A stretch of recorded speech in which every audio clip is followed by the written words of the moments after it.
Kasunod pa rin ang mga insidente ng pagsabog sa mga pagawaan at tindahan ng paputok sa Bulacan. Pinatitigil muna ng DOLE ang trabaho sa lahat ng pagawaan at tindahan ng paputok sa bansa. At kaugnay po niyan, makakausap natin sa telepono si Mr. Joven Ong, head ng Philippine Firecrackers Association.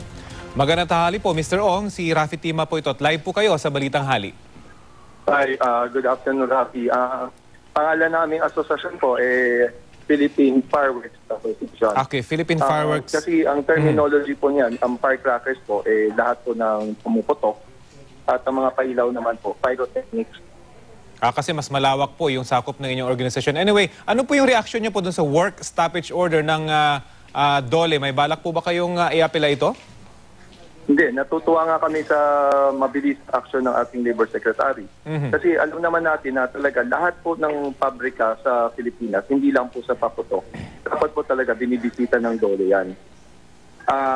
Kailangan tinitingnan na lahat ng pabrika ay up to standard, safety standards. Kami natutuwa kasi ang fireworks industry, lagi na nga lang po na minsan nagkakaroon ng ganito dahil po ang implementation nga po ng batas, hindi po naayon sa gusto naming international standard. Pero ngayon ang nakikita natin na nandito ang DOH, nandito ang DOLE, nandito ang DTI, PNP, DILG, sama-sama, DOC kasama rin, kaya natin itutuwid ang lahat ng past na nangyayari na hindi naman po according sa standard. So kumbaga, willing ho kayo mag-sacrifice para mapaganda yung inyong industriya. Pero ano ho kayo magiging epekto nito sa industriya ng paputok, itong work stoppage na ito? Mawi-weed out lahat mga wala up to standards na sa safety. Yun ang kailangan natin para talagang yung mga hindi up to standard, wag pumilit na gawing mas safe yung kanilang manufacturing procedures to elevate it into a higher standard. Yun ang gusto namin, na dapat talaga may angat ito. At kami natutuwa na wag lang na sana kami maban kasi these are instances na bagaman yung mga ganyang nangyayari, ayaw nating nangyayari. These are wake-up call to everybody na dapat talaga i-implement ng tama yung batas. Pero Mr. Ong, matagal na hong problema ito at napakaraming disgrasya at aksidente na po yung nangyari. So ibig pong sabihin hanggang ngayon hindi pa rin namumulat yung industriya at maging yung pamahalaan patungkol sa safety standard dito sa inyong industriya? Mahirap po kasi magsalita kasi gusto namin, minumukay namin na in the past na tulungan kami ng government, different government agencies na dapat interagency ang pagkaka-monitor dito sa industry namin. Pero nakikita natin bakit mayroong mga ibang nalilisensyahan pero wala naman po sa standard. Yun ang mga mahihirap. Kasi po, sa pananaw ng mga minsan po ng mga inspecting teams, iba yung nakikita nila, iba naman yung makikita ng DOLE, sabihin natin. Kasi ang DOLE will be coming from OSHA, safety hazard assessment ng pabrika. Doon nila makikita. Iba yung tinitignan. Kaya mas gusto namin nga, concerted effort sana, hindi yung isang agency lang ang tumitingin, kung hindi marami po. Nabanggit niyo po yung safety standards. Ito po yung pinapakita kasi naming video, yung mga gumagawa ng quitties. Mukhang walang personal protective equipment itong mga trabahador na ito. Ganito ba talaga yung kalakaran sa iba pang mga pabrika or masasabi niyong konti lang ito? Which is yung aming fabric, I can only speak for my factory. No? Kasi my factory is now the largest in Southeast Asia. Ang ginagawa namin, puro halos lahat po pyrotechnics.